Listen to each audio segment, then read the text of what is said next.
পঞ্চগড়ে নবম শ্রেণীর এক স্কুল ছাত্রীকে যৌন হয়রানির অভিযোগে পঞ্চগড় সরকারি বালিকা উচ্চ বিদ্যালয়ের গণিতের শিক্ষক মোস্তাফিজুর রহমানের বিচারের দাবিতে মানববন্ধন করেছে শিক্ষার্থীরা। বৃহস্পতিবার বিকেলে জেলা প্রশাসকের কার্যালয়ের সামনে এই মানববন্ধন করা হয়।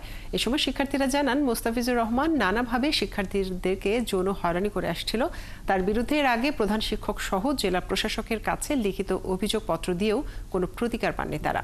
গত বুধবার দুপুরে মোস্তাফিজুর রহমানকে নিজের কোচিং সেন্টারে এক ছাত্রীর সঙ্গে আপত্তিকর অবস্থায় দেখে স্থানীয়রা, পরে তাকে গণপিটুনি দিয়ে পুলিশে সোপর্দ করে এলাকাবাসী। আমরা জানি যে পরিবারের পর শিক্ষার ধাপ হচ্ছে বিদ্যালয়, আর কিন্তু আমরা দেখছি বিদ্যালয়েও আমরা হচ্ছে মানে সেফ না।